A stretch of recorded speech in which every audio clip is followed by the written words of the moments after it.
मला सांगा की आज संजय राऊतांनी तुमचं कौतुक केलेलं आहे, कळलं की नाही? हे काय लफडं आहे की तुम्ही राज्यातल्या चांगल्या मंत्र्यांपैकीचे एक मंत्री आहात, असं त्यांनी तुम्हाला 24 तासाच्या आत सर्टिफिकेट दिलंय आणि त्याच्या आधी तुम्ही त्यांना बर्नॉल दाखवलं.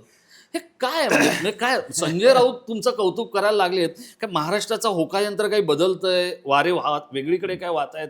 काहीतरी घडतंय का पण महाराष्ट्रात? चांगल्याला चांगलं म्हणणं हे माणुसकीचा धर्म नाही आहे का? नाही नाही, पण हे काय नितेश राणे काल परवा अचानक उठून एका रात्रीत चांगलं काम करायला लागले नाहीत.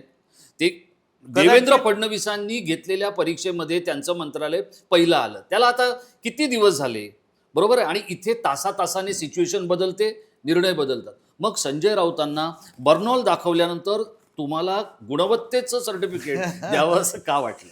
कदाचित त्यांना माझ्या कामाचा कुठे ना कुठेतरी कानावर आलंच असेल. बघा, शेवटी चांगलं काम आहे ना, हे लपवू शकत नाही.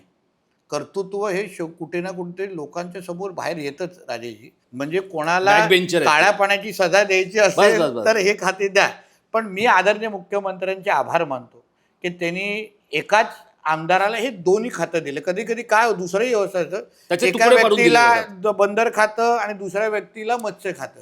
हे तसे दोन्ही खातं एक दुसऱ्याशी संलग्न आहे आणि मला त्याच्यामुळे असंख्य चांगले निर्णय घेण्याची संधी भेटली, ज्या सगळ्यांपर्यंत पोचतायत. मग संजय राऊतजी असतील, आदित्य ठाकरेजी असतील, भास्कर जाधवजी असतील, आज कोणालाही विचारा, आज माझ्या खात्यामध्ये कोणाला तक्रार करणं हे शक्यच नाही.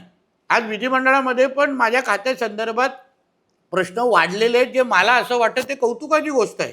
पहिले लोकांना तर प्रश्न विचारासारखंच वाटायचे नाही. म्हणून आज संजय राऊतजींना संजय राजाराम राऊतजींना अगर माझ्या खात्यासंदर्भात कौतुक करायसारखं वाटतं, तर मला वाटतं ह्यालाच महाराष्ट्राचं राजकारण म्हणतात.